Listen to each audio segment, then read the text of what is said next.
him afterwards, and he said, as far as sewage treatment, he had given Stephen Harper a strong message. He said, if you want to save money, this is a bonehead thing to do. And he had stated that directly to Mr. Harper. So whether that gets through, I know, Don, you've had your opportunity in his kitchen to try and persuade him, but you know, the money's a big part of it. I think the other, and obviously with the provincial government, I think the other thing I would appeal to is, look, if you're really interested in trying to crack the Victoria market, in other words, both federally and provincially, our governments have probably become somewhat apathetic in terms of the Victoria ridings, because their attitude is the NDP own these ridings. In fact, that was one of the reasons that people said, why are you even running? And Steve, you wonder why the business community has not come on side, and why they are probably Mr. Fortin's incumbent's principal funder. Well, the attitude of a lot of people, including the business community, and I think the provincial Liberals and the federal Conservatives and Liberals, is these ridings are unwinnable. I think I can win this. Steve, you're not aware of this. We got polls in today. 4,000 people in the last 2 days. We're neck and neck with them. I'm saying I'm neck and neck with them. If I can win this, I think what I can do as well is demonstrate to the federal government and the provincial government that the NDP does not have a lock on this riding. I'm not running against the NDP, but I am running against 5 councillors and a mayor who basically run as a bloc. They may not identify themselves as the NDP, and as I say, I'm not running against the NDP. I voted for them in the past, I'll be honest with you. But I don't like the fact that they're basically controlling City Hall. So Steve, I'm going to finish. I'm sorry, I'm wandering. I've got 2 arguments for them if I win. One, you don't have the money to spend on this right now like Victoria does. And number 2, you don't think this is a winnable riding? Contestants, don't throw your hands up. There is a potential here. And if you go back on this and say, look, maybe sewage treatment isn't the way, it's going to give you some support that you perhaps didn't have. 2 arguments. Steve? I stuck my neck out. I'm not a politician. I say things that I probably shouldn't, but I'm being honest. I mean, cool. Yeah, I've noticed that too. Dean Fortin says, no, we've got to stick to our mandate of what City Hall can do for itself and not worry about provincial or federal issues. And my answer to that is, if we don't build political will locally, then how can we ever challenge provincial or federal levels, right? So we need to get the tool of our citizenry and the tools of our City Hall sharpened up with democracy so that we can build political will and we can stand for issues. Politicians are always scared of political will. So if you can actually build an educated population that are active, that do know multiple different issues, and they do stand together on things, then we can pressure any government to make the changes that we want.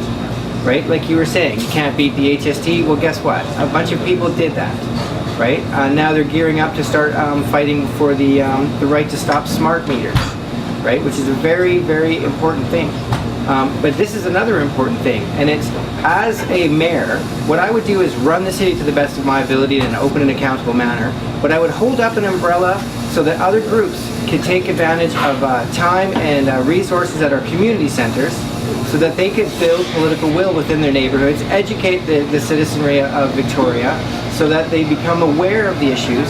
Because if you're not aware of reality, then where are you living, right?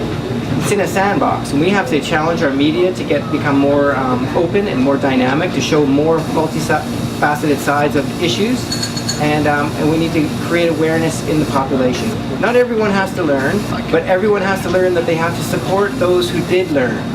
That's the important thing, right? Because not everyone is going to take the time to digest information and come up to an educated decision on it. But other people who don't take the time should recognize that they should support the people who did that. Right? We've had a grassroots organizations in Victoria. Before I was involved with Earth Walk, back in the 80s, there used to be 20,000 people that would come out on Earth Day. And then the NDP got in power through their grassroots organizing, and all the grassroots activists voted for the NDP. And then the NDP continued to do the same things the Liberal government had done for years before, or it was the Socreds at the time. So I think that's what really killed off the activist movement here in Victoria. Right now at Earthwalk we have about 2,000 people that show up. So we've really been decimated. So as a mayor in Victoria, I would run the city as best I could, but hold that umbrella up so that other activist groups could get together, create that network of information, and raise awareness, because that is the only thing that we can ever use against provincial or federal level. Thanks. Thank you both. I guess I'd ask one other thing, that we are in a parliamentary system, Yeah.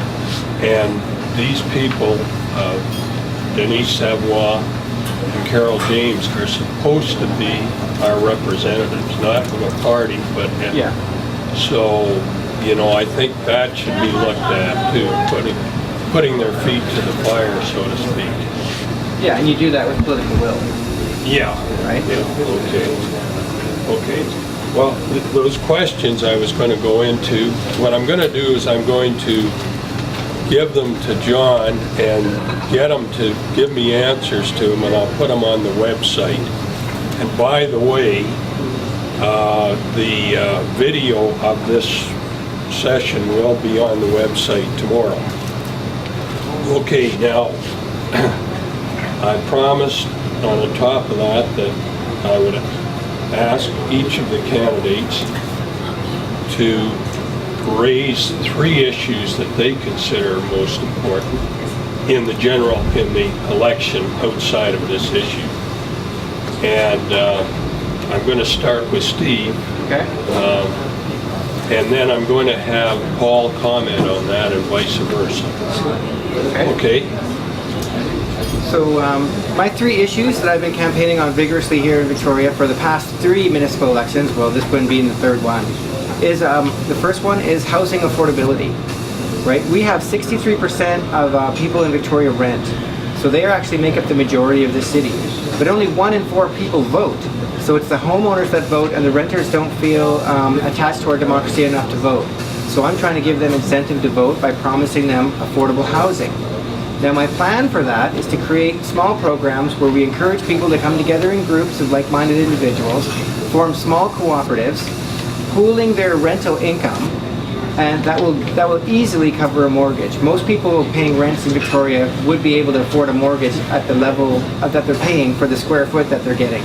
Right? I met one girl who was living in a basement suite paying $1,400 a month for a 1-bedroom basement suite. So she would just need to find one other person in the same situation, and the 2 of them could easily afford a house. So that's the type of program I'd like to be getting into for the young working people. That's the one issue. The second issue is more care and more reasonable services for homeless people. Our homeless and street community has had to take the City of Victoria to court, and in BC Supreme Court they won their case, proving that Victoria does not deliver reasonable services. And that is, you can't expect people to use a shelter when if they fall asleep in that shelter they get robbed. Or it's so overcrowded that they'll come down with tuberculosis because someone in the room had tuberculosis. Or that there's unreasonable rules, like you're locked in at night. So there's a lot of reasons why we weren't delivering reasonable services, and what we should do is start delivering those. We spend an average of $55,000 a year per homeless person, leaving them on the sidewalk. That's the cost it requires for us to police the problem, to clean up the problem, and when they get a cold because they're on the street in the rain, it becomes pneumonia, and then they're in the hospital for 3 weeks, and that adds to our costs. So we need to address this situation. We could be putting people in assisted living homes for if they're mentally ill, and that's only $28,000 a year, so that's a significant savings. Also, if they're just a regular person who's down on their luck, we could be putting them in shelter for $10,000 a year, which is a real significant savings. So it's not only the right thing to do, but it's a very cost-effective to solve. When does it ever help to ignore a problem? It never does, right? So we need to address these things at the root and create change. The third thing that I would like to work on is that we need a more open and accountable government here in Victoria. We realized in the 70s that we needed freedom of information. We fought for it in the 80s, and we won it in the 90s, but we still haven't had it delivered. Someone at one of the mayoral debates stood up and said that they did a freedom of request information request, and they said that they would be charged for it. So now our city's gone to the length of actually charging people who want to know about their public city. It's a public office. It should be accountable to the people. Any report paid for with public funds should be available for every citizen in Victoria to read on demand, right as soon as it's published. Not a month after the city's done with it or when they decide to release it. This is public information, and it is a public city and a public democracy, so we should reinstill that publicness to it. And I think that will greatly increase voter turnout because they'll actually start to understand what the city does. So those are my big three issues. Actually, first of all, if you want to deal with any of those. Yeah, the first one is homelessness, and Steve, I agree with you. It's a very important issue. I wouldn't category. I will include it in one of the categories of my three items, but it's not the item. I think it is important, and we can't ignore it. And I think what the city did and has tried to do over the last few years is admirable. I don't think they've got value for the dollar in it. They've blown a lot of money trying to deal with the homeless problem. They've tried hard, they've had the best of intentions, but they haven't paid attention to the bottom line, and we ended up with 2 Travelers Inns that are a catastrophe. And what, we spent over $200,000 per person? Yeah. We could have bought condos for them. The second one was, help me, Cooperative housing. cooperative housing. I think that's one approach towards creating affordable housing in the city. I think that's important. And I certainly agree with Steve around the open government. In fact, my first item that I would bring up, and I'm running on a slate called Open Victoria. There's 4 of us, 3 people running for council, myself running for mayor. And it is the first issue, it is the issue that we all share, and that is that the present administration is making too many decisions behind closed doors. If you look in the last 2 years, out of 33 council meetings, 32 of them ended behind closed doors.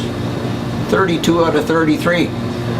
In Nanaimo, in the last 3 years, they've only had 9 behind the scenes cameras. So that tells you something. We have a communications department, depending upon who you're talking to, between 7 and 9 people. Saanich has 0. We spend more money on communications than the city of Vancouver does. Our budget is bigger. I will get rid of that communications department. I am not going to totally dispense with the idea of information.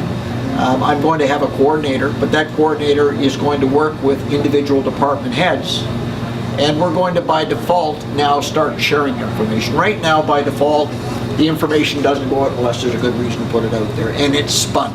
It's changed, it's altered. They're not lying to us, but they're only telling us half the story. Johnson Street Bridge was a classic example of it. We only got half the story.